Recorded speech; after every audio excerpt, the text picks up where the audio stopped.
the Campbell Castle. Marketed as a home filled with romantic and historic intrigue, the Campbell Castle offers a step back in time with its Romanesque Scottish architecture. The home was built from 1886 to 1888 by Colonel Burton Harvey and his wife Ellen. The home remained in the couple's care until 1908. Since then, the site has seen a number of owners.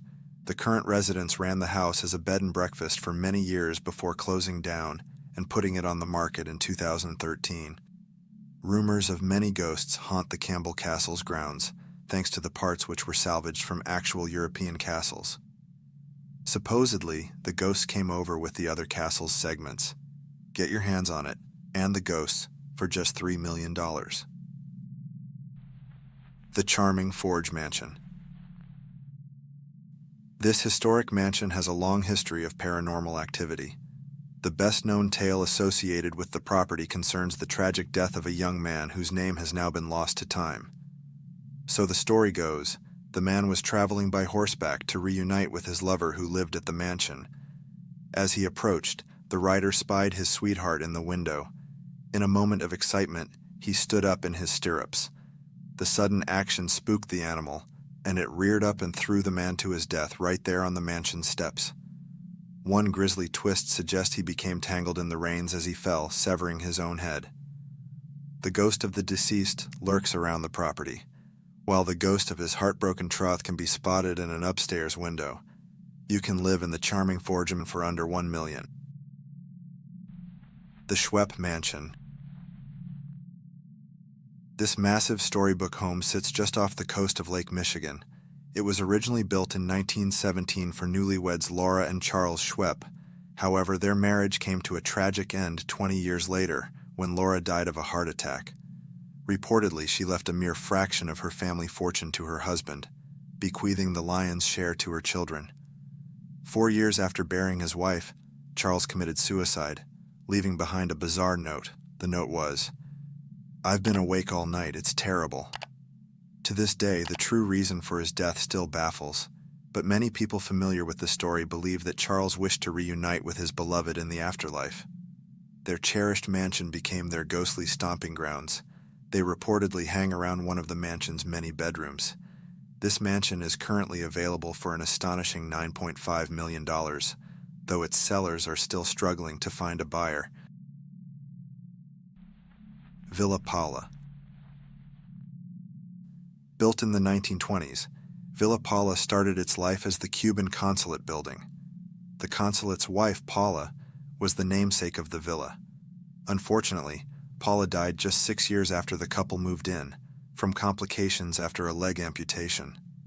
The owner in the 70s was the first to report hauntings, ranging from constant knocking and door slamming to the smell of Cuban coffee in the morning and a spirit that apparently hated the owner's cat and would try to trap it. It is believed that 5 spirits, including the ghost of an infant and its mother as well as the spirit of Paula herself, haunt the premises. You can buy the villa and its 5 spirits for $4.5 million. Frank Allen Shaver House. Frank Shaver Allen, a prominent Illinois architect, built this home for his own use in 1887. From the drive, the house appears incredibly charming, with its stone details and miniature turret.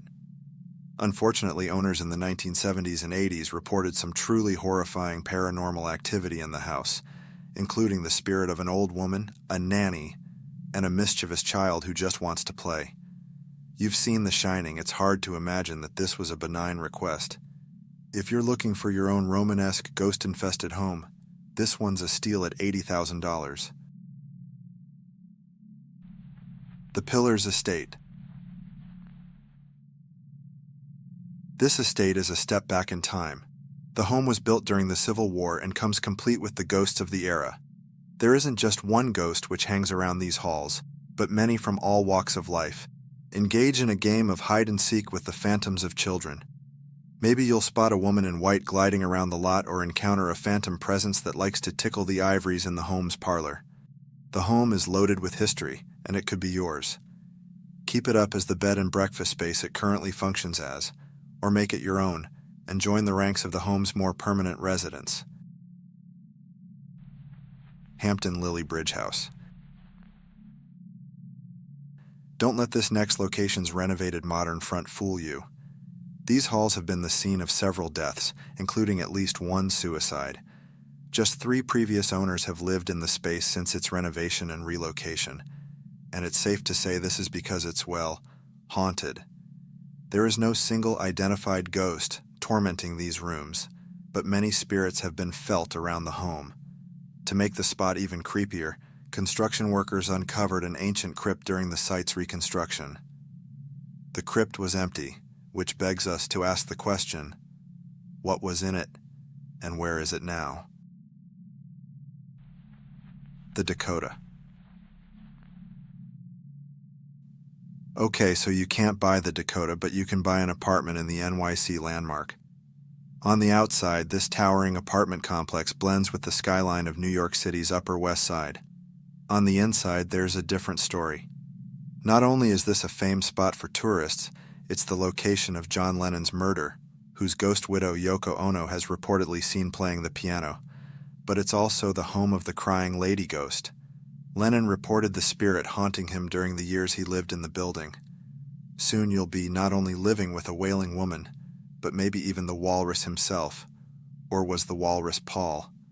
Apartments at the Dakota range from $1.5 to $20.5 million. Constance Street House. This outwardly idyllic home hides a number of chilling ghost stories within its walls. Built in 1852, it was abandoned by its owner as Union forces descended on New Orleans during the Civil War. 2 Confederate soldiers, despondent upon being captured by Yankees, reportedly shot each other in the attic of the home, rather than suffer further humiliation. Visitors have claimed to hear these soldiers' chains and moans, and the rally songs of the Union soldiers echoing through the house. If you enjoy the video, leave a comment, and don't forget to subscribe. And if you want to support us, share it to your bestie.